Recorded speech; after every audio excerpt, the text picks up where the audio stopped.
tarot is evil, oracle cards are evil, astrology is evil. I experienced an immense amount of fear and a lot of nightmares. I did start to wonder, maybe it's true. Maybe this is dangerous. Maybe I shouldn't be doing this.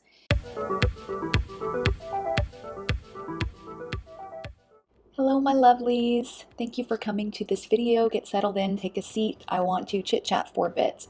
So today I had an Etsy client that messaged me. She purchased a reading from me last week or the week before, and she messaged me wanting some information on how to start your spiritual journey, what she might need to know. She wanted to know if I had like a pamphlet or a tutorial or something. And I went ahead and answered her, but I like to be open and curious to any signs from spirit, messages from spirit when it comes to video ideas, topics, really anything in my life. So I took her question as a sign that perhaps it's time to do a video on this so that my followers can view it and anyone out there that needs to hear it has it as well. I know that for me, when I started my spiritual journey, it was very difficult. I felt quite isolated because I come from a background in a family and a state that is not known for being very open-minded, and they're known for being more conservative. I'll put it that way. So it was scary for me because I was discovering all these things. I had to kind of find my own path through it, YouTubers and people online, and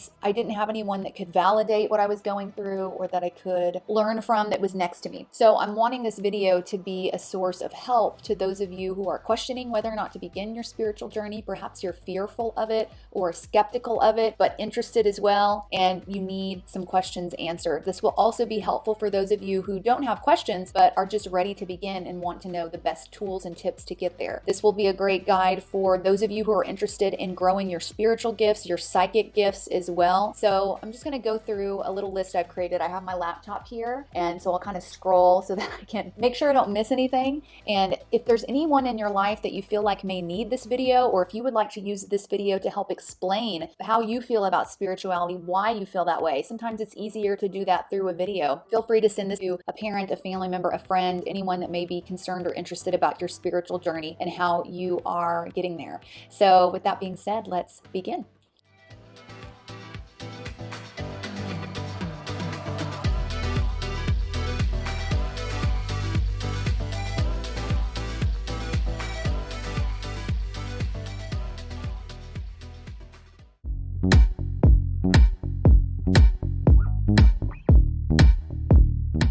Okay, so the first step I walked into beginning my spiritual journey was actually through tarot pick-a-cards. So that's the first thing I would recommend. And you can search specifically for certain topics. I was interested in pick-a-cards that covered like my past life experiences. I wanted to see if those resonated, my life's purpose, so like deeper matters, ancestral trauma, or what cycles I'm working through, those sorts of things. And I would actually do a lot of pick-a-card testing as well. So for example, I'm already married. I've been married 8 years. I was searching pick-a-cards on who will my husband be? What will my husband be like? Because I already knew the answer to that question. So I wanted to see if the cards were really legit, if the readers were legit. So I would use that as a means of testing whether or not tarot reading was accurate.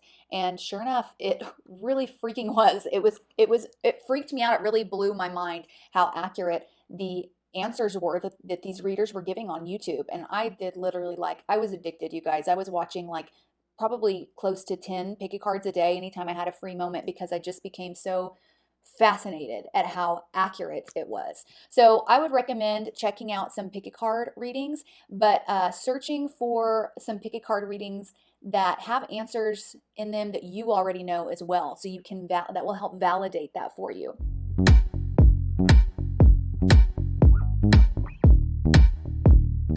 The next thing I would do is take a look at your natal chart. Locate your birth time. It should be on your birth certificate. Pull up your natal chart.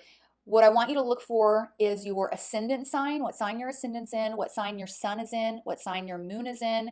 And if you're interested in like love and relationships, check out what sign your Venus is in as well. So then you can use these signs to keep up with astrological updates. It will help predict kind of what's coming in the month or the year, what to look out for. Now, as far as which one to look at, your ascendant sign will be telling you what's coming to you that month, what's happening in the world like around you. So not necessarily something you're working towards or thinking about, but it's just happening to you. So those are always really accurate. Your sun sign's going to cover what opportunities are being brought to you that month that you may be working towards, or that you will have an opportunity or chance to work towards. You don't have to, but Spirit recommends that you do. And your moon sign's going to tell you what you're going to be consumed with thinking about, what sort of emotions you're going to be feeling, and why throughout the month. I think that's so important for females. We're very connected to the moon. Your Venus sign will be talking about how your values are shifting that month. It also covers like potential for money and relationships that are coming in. So what you can do is look up, for example, October is coming up. If you are a Pisces ascendant, you can type Pisces September 2020. And there'll be a lot of great astrologers offering, and tarot readers offering, an update for your sign that month.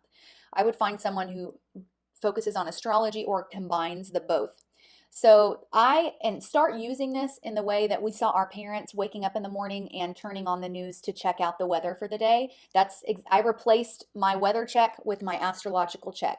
And it's a great way to connect with your natal chart, and you'll start noticing, yes, what they're saying, is coming to me. Not only that, but you'll be more prepared for it. You'll have more of a plan in place. You'll be mentally ready to handle whatever's coming your way and bring the most benefit out of it. So that's an amazing way to connect with yourself spiritually and connect with, the outside world and the spiritual realms just through those astrological updates.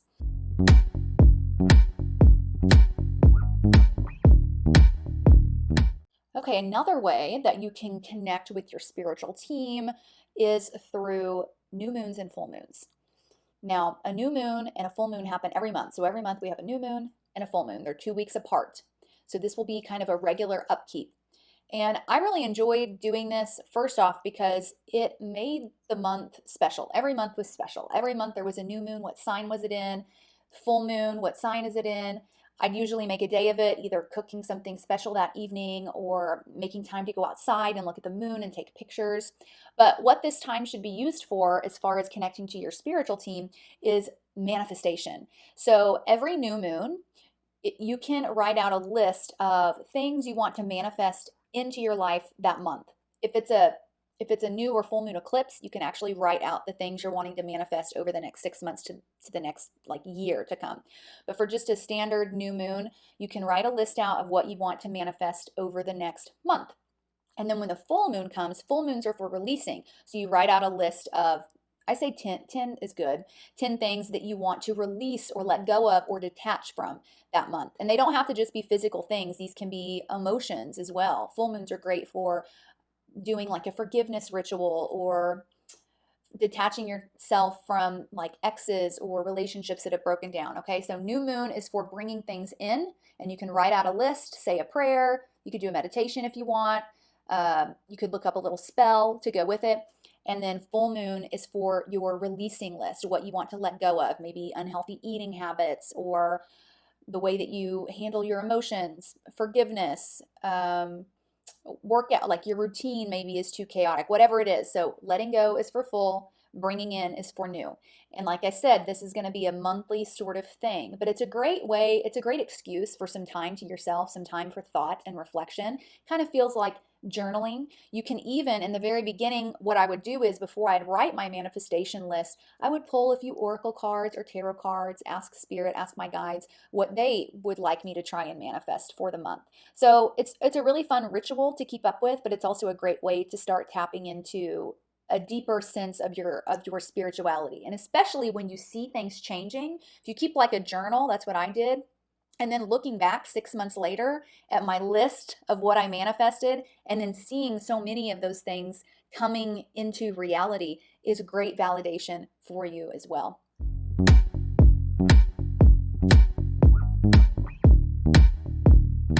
Okay, so another amazing thing that you can do if you're beginning your spiritual journey, and this has worked for me and for anyone I've recommended it to, is you can ask your guides before you fall asleep to please come to you in a dream, to please confirm their reality in your life through a dream. And you just say a simple prayer, please please come to me in my sleep tonight. Give me a dream that I will remember in the morning, and that I will, know was from you, from my spiritual team.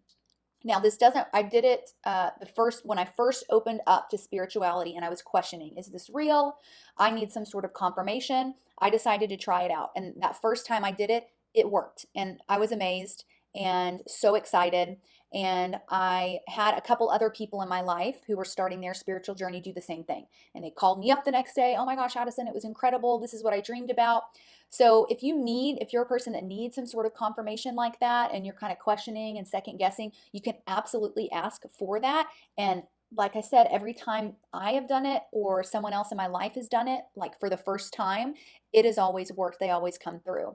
And that's always really exciting and just a great confirmation that you do have a spiritual team, you have angels, you have guides that care about you, they want to connect and communicate with you.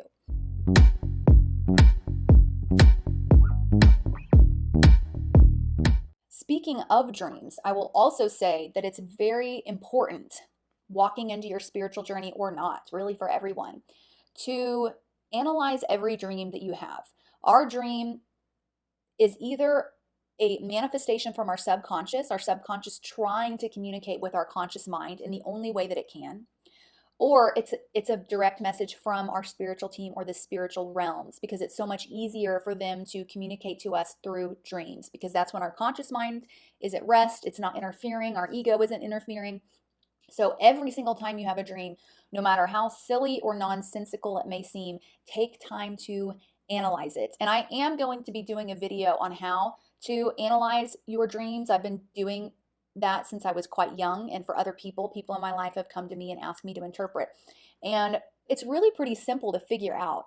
And if you can't figure it out, then you can always, if there's a certain symbol that you just can't quite get, a certain animal that showed up or a color, you can usually Google it and kind of start opening your mind to the different interpretations. But take a moment to reflect on why you dreamed that and what the meaning is for you, because a dream only manifests, a dream only manifests when there's something our subconscious is dealing with that our conscious mind is blocking or not accepting.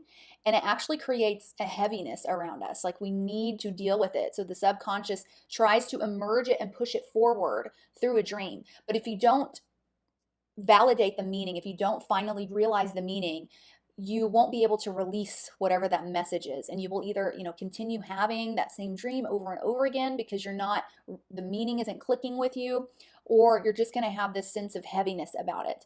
So once you crack the code to the message, you'll notice this sense of lightness. It's a really beautiful experience. So spirituality or not, I highly recommend taking time. You don't need to write it out. I know that takes a lot of work and effort, but just take a few moments when you wake up to sit and think about that dream, what it meant. Google things if you need to until it clicks. Once it clicks, you will know, because you will feel this sense of release. So that is a great way to honor your dreams. And if your spiritual team recognizes that, oh, okay, she's taking time to really analyze every dream she has, then they will know we can start communicating to her through dreams, because we know she's going to check the meaning and figure it out. And so you'll start having more and more actually as you begin to do this.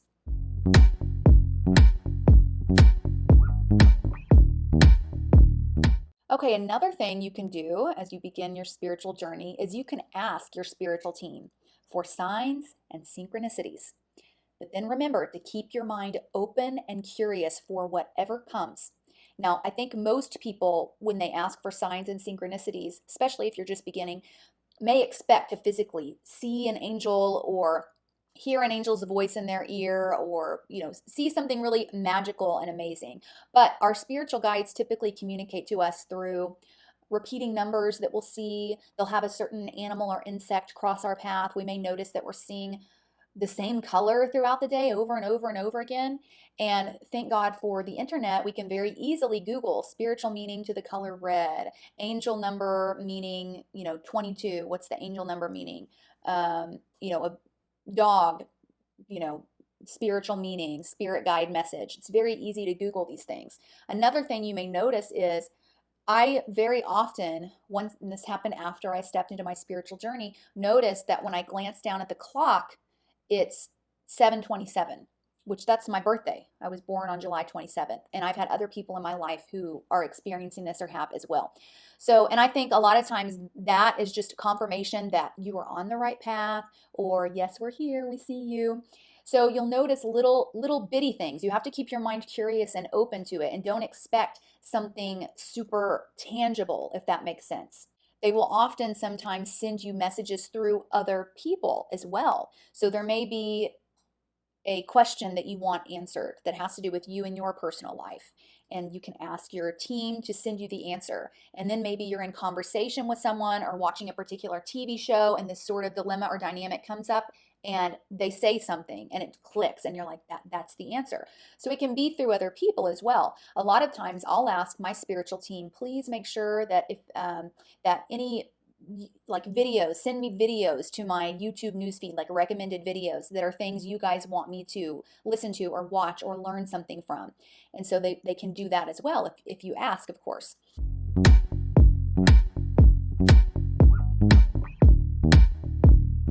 Of course, if you are someone who needs something more tangible than a dream or signs and synchronicities, there are some really great guided meditations on YouTube for meeting your spirit guides. There's one that I've done several times. Maybe I'll link it in the description box. It's like a 40-minute video. And you think it sounds like forever, but once you get into it, the time really goes very quickly. And through guided meditation, I have received messages from my spiritual team that are much clearer and much more detailed than when I'm looking for little signs and synchronicities throughout the day. So that's something you can do as well. And it's very interesting. The information you receive is information that you could not have received on your own. It could not have come from your mind. It was so detailed. You'll see imagery, in your mind's eye. And it's a really amazing experience. So if you haven't done that, I would recommend at least doing it once and just see how it goes.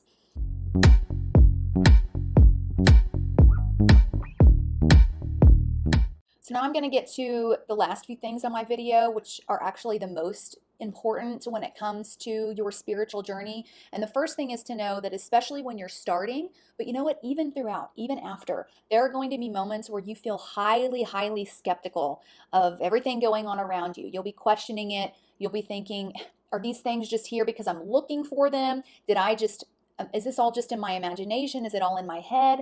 That's completely normal. This is because as humans, we have a very limited view of what we consider to be reality. For humans, if we can't see it with our eyes, hear it with our ears, touch it with our hands, we don't consider it reality. We consider it to be imaginary or something, that's not real. But as you move through your spiritual journey, you'll discover that this definition of reality is completely false. Feelings and ideas are so much more real, so much more impactful on our everyday lives than things we can physically manipulate and touch. And I want you to think about it this way. Anything that's real actually started with imagining it first. So for example, before you pick up a spoon, for example, you have to actually imagine or think, I'm going to pick up the spoon. And then you pick up the spoon. It happens quickly, of course, because we become so used to it that we don't really concentrate on the fact that we're doing it, but we are. So technically, without first imagining that, without first thinking it, it never happens. So that is the root of all of it. That is the root of reality. It's through imagination and thought. So these are the most important concepts in our everyday lives. And that side of our life is the spiritual side. This is the type of thing that makes us so different from animals, for example. This is your spirituality, your thought processes, your imagination, not the things that you experience in your physical body. And that's what you're going to be uncovering through your spiritual journey. So if you are feeling skeptical, just remember it's normal. It's okay. And as you continue on into it, you will grow stronger in your faith, in your belief of everything that's happening around you beyond the physical. So I say all this to say, don't confine yourself to physically being able to see, hear, touch, or feel things coming from your guides, your angels, etc., in order to consider yourself a spiritual person or even a psychic person.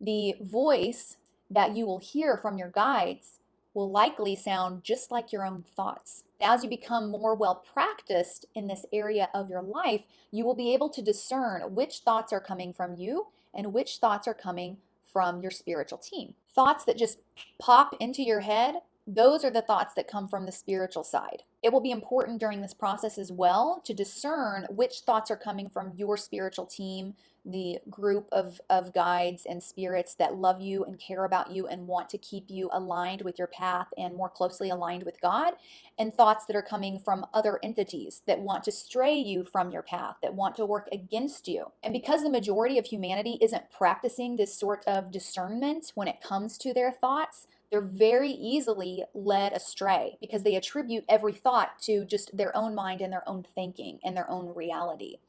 When the truth is, every one of us is constantly surrounded by spirits, good spirits, negative spirits, our spiritual team, other entities at any given moment. So unfortunately, people are led astray all the time without understanding the spiritual warfare that's going on behind the veil, behind everything. And these thoughts that come from our enemies don't just occur with people who are stepping into the spiritual side of life. These happen to everyone, all of humanity. The difference is people who are stepping into their spirituality are learning how to discern which ones are coming from their guides, which ones are coming from their higher self, and which ones are coming from things they shouldn't be listening to.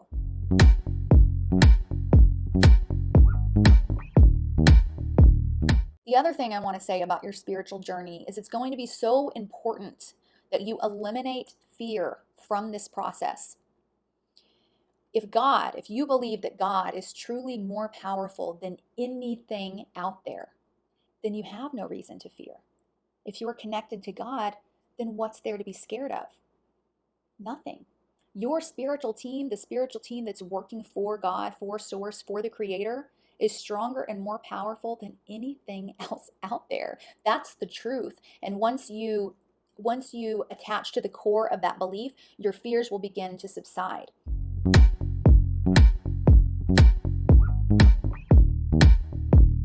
A lot of people, for example, believe that doing tarot is being connected to darker spiritual entities. And there's this huge fear surrounding it because of this belief. What they fail to realize is that darker spiritual entities are or can be around everyone and everything at any given moment. Darker entities can be within a church, darker entities can be within a marriage, within a summer camp, within a high school, within anything that you do. There are constantly entities around you. It's not just when you grab a tarot deck and start pulling cards. And on the flip side of this, God, angelic energy, unconditional love, and truth can also be within anything we do at any given moment, at church, at the summer camp, within a marriage, in your car, as you're cooking dinner.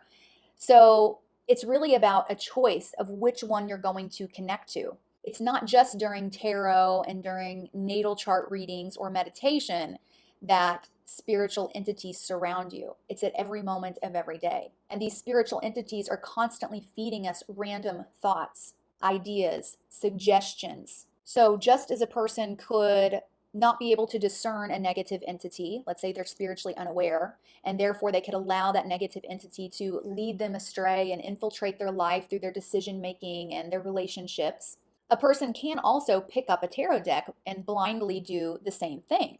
It all depends on their energy, what they're striving towards, what the intention is behind it. We all have free will. So if we want to be connected to God, to Source, to unconditional love, that's a choice we have to make.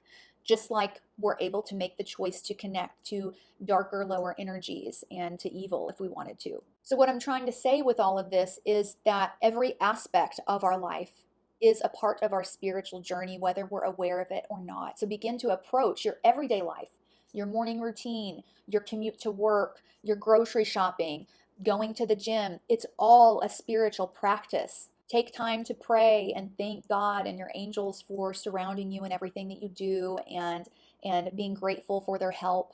But don't be in fear. There's no need to be in fear. We are traveling our spiritual journey, whether we're aware of it or not, whether we are praising worship in a church or opening up a deck of tarot cards to do a reading or sitting down to pray before our meal. So a spiritual journey is not some separate thing, separate from us that we have to choose to wander into. We chose to wander into our spiritual journey when we decided to incarnate here on this earth. Spiritual beings, light or dark, are around us 24/7, regardless. You are simply becoming more spiritually aware and better able to discern which thoughts and ideas and impressions and decisions are coming from your spiritual team that loves you, from God, or from these darker entities. Therefore, you're able to lead your life in a more effective and efficient way, stay better connected to your purpose, make better choices and decisions.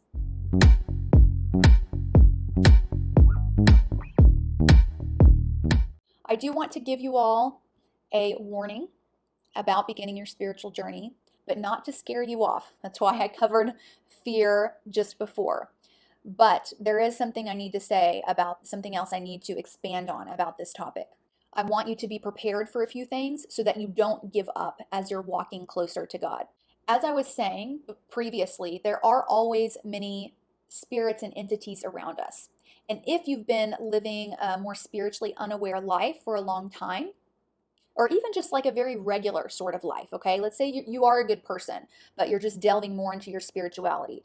It's highly likely that there are some negative entities that have been around you for a long time that have been able to kind of feed off of you when you've been excessively angry or upset, when you've made bad choices or decisions, any sort of sin, or you've hurt people. That's the energy they're able to feed off of. So, with saying that, do you think that they want you to become closer to God, more connected to Him? Do you think they want you to have direct access to God through tarot, astrology, meditation, signs and synchronicities, dreams? No. That's going to make their life much more difficult. It's going to completely starve them of the energy that they feed off of, and they know it. It is much easier to get specific direct answers from God, from source, through an astrology reading or a tarot reading than it is through prayer. It just is. And they don't want you to have easier access to that. So they will put up a fight. It's so much easier for them to manipulate and trick us when we don't have this direct access. That's how they like it. That's how they want it to remain. So at the beginning of this journey, you may, in fact, I'm going to say to prepare yourself to experience some level of fear, to have some conversations with people, or see some things maybe in media or on YouTube or just in your home that freak you out or that make you question this journey and whether or not it's the wrong path or the right path. Maybe tell you things like, this is all just a bunch of nonsense, it's not real, you're making this up, or this is really dangerous, you should not do this, and here's why. These sort of fear-based thoughts are all coming from these darker, negative entities that have been able to feed off of you for a long time, that want to leave you disempowered in your spiritual truth. They want to discourage you, or they want to just completely freak you out. Don't back down, no matter what. And I promise you, after some time has passed, all of this will subside. Because after enough time has passed, they will have been starving for the energy that they were so used to feeding off of, and they'll have to go and find someone else to feed them. And that's when you'll notice this very beautiful release of all of this negative energy that's been around you. These scary sorts of things won't happen, or in the moments they do happen, you are better able to recognize it and stand up for yourself and live a life without fear. Live a life very much connected to unconditional love, which is so the opposite of fear. At the beginning of my spiritual journey, I experienced an immense amount of fear and a lot of nightmares. And there were some moments at the very beginning, especially because I didn't have anyone to go to with these sorts of questions and for advice. I did start to wonder, maybe it's true. Maybe this is dangerous. Maybe I shouldn't be doing this. But something in me, down in my soul, and probably my team, my spiritual team, trying to communicate to me, there was just something in me that thought, no, I know that this is what's right for me. I know that I'm walking closer to God through this journey. And I also know that I don't have anything to fear if I'm connected with God. And so it did take some time, though, I will say that. So I had to get to a point where I recognized that I was feeling fearful, but I could also remind myself that there was no need to feel fear, and that these things would go away with time. God and love are way immensely more powerful and potent than any sort of dark or evil energy. That's just the truth. God always wins. Those dark energies can't survive against God. And that's why they will walk away. They'll have to. They don't have a choice. So this beginning stage of spirituality is why so many people believe it to be connected or rooted in evil. It's because people who have thought about starting on this spiritual journey have likely faced some of the things that I was talking about. So therefore, I guess I could see why it would be natural to assume, oh, this must be because it's with darker energies or entities or evil or the devil or whatever they call it, and they run. You know, tarot is evil, oracle cards are evil, astrology is evil. These are all statements from people that aren't fully aware of how everything is operating behind the scenes. And unfortunately, the darker entities behind the scenes have been able to manipulate these people and manipulate a lot of our religions into believing this is true, into believing that you need to go to a church in order to receive a message from God, or you can pray, that's okay, but trying to get some sort of direct access to God that's very clear and easy to understand and impossible to be misunderstood, that's wrong, that's bad. Only darker energies would allow that. Of course, it's going to feel scary and wrong at first. These darker energies are fighting for you. They want you. They want you to continue feeding them. They want you to remain unaware and disconnected from the true reality, from your soul's purpose, because that's how they survive.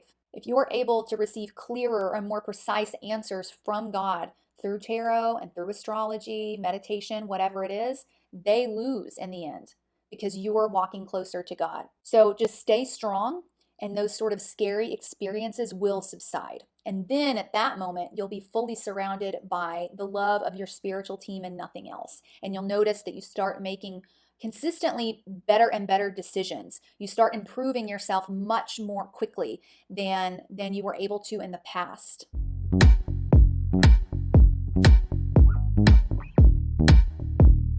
The final thing I want to touch on before I close out this video is the idea of perfection. I think a lot of people have this subconscious belief that to consider themselves a spiritual person, they need to be nearly perfect. If they have some sort of negative habit or negative aspect to their personality, then they can't possibly consider themselves to be a spiritual person. That is so far from the truth. And all I want to say about that is we didn't come down to this earth to be perfect. We came down here to make mistakes and gain wisdom through those mistakes. God wins through our sins and through our good deeds. Because think about the moments in your life where you gained the most wisdom. I guarantee you these moments were either mistakes you made yourself and then were able to reflect on and learn from, or mistakes made from other people where maybe you saw a parent do something or make a mistake in their life and it gave you wisdom and thought to, I want to make sure that I don't do that I don't lead my life this way or that way. So most of our wisdom and closeness to God comes through the mistakes that we've made, the mistakes that other people have made. And then of course, good deeds are good deeds. That's all love. So that's God too. So don't feel like you have to become this perfect person in order to consider yourself spiritual or psychic or even just a good person. As long as you have an eager heart that remains curious and open and connected to God, and that just wants to learn and experience life and do the best that they can, then you're on the right path. That's really all we came down here to do. So there's no reason to hide away your negative traits or negative habits or to hide away your imperfections in order to feel like you're living up to what you're preaching, for example. There's no need for any of that. We're spiritual all the time, whether we call ourselves a spiritual person or not. This experience on earth is a spiritual experience that we chose to come down into. So it's all natural and it's all part of the process. So have a little more forgiveness and compassion for yourself. And instead of aiming for perfection, just aim for wisdom. Aim for wisdom and you can't go wrong.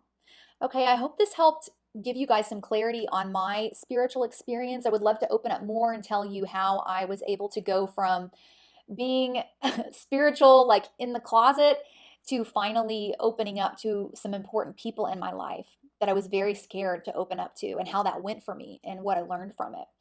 But comment below if you got how you guys are experiencing your spiritual journey, what you've learned, what you've gained, any other questions you would like me to answer. I'd be happy to do that in the comments. And then, of course, share this video with someone that you think needs it, or with someone that wants to understand what this journey is that you're on and what it means exactly and what you're doing, because I hope hopefully this kind of lays it out for them and they have a more clear idea of what's going on with you and your soul. So I love you guys so much, and I can't wait to see you in the next video. Bye.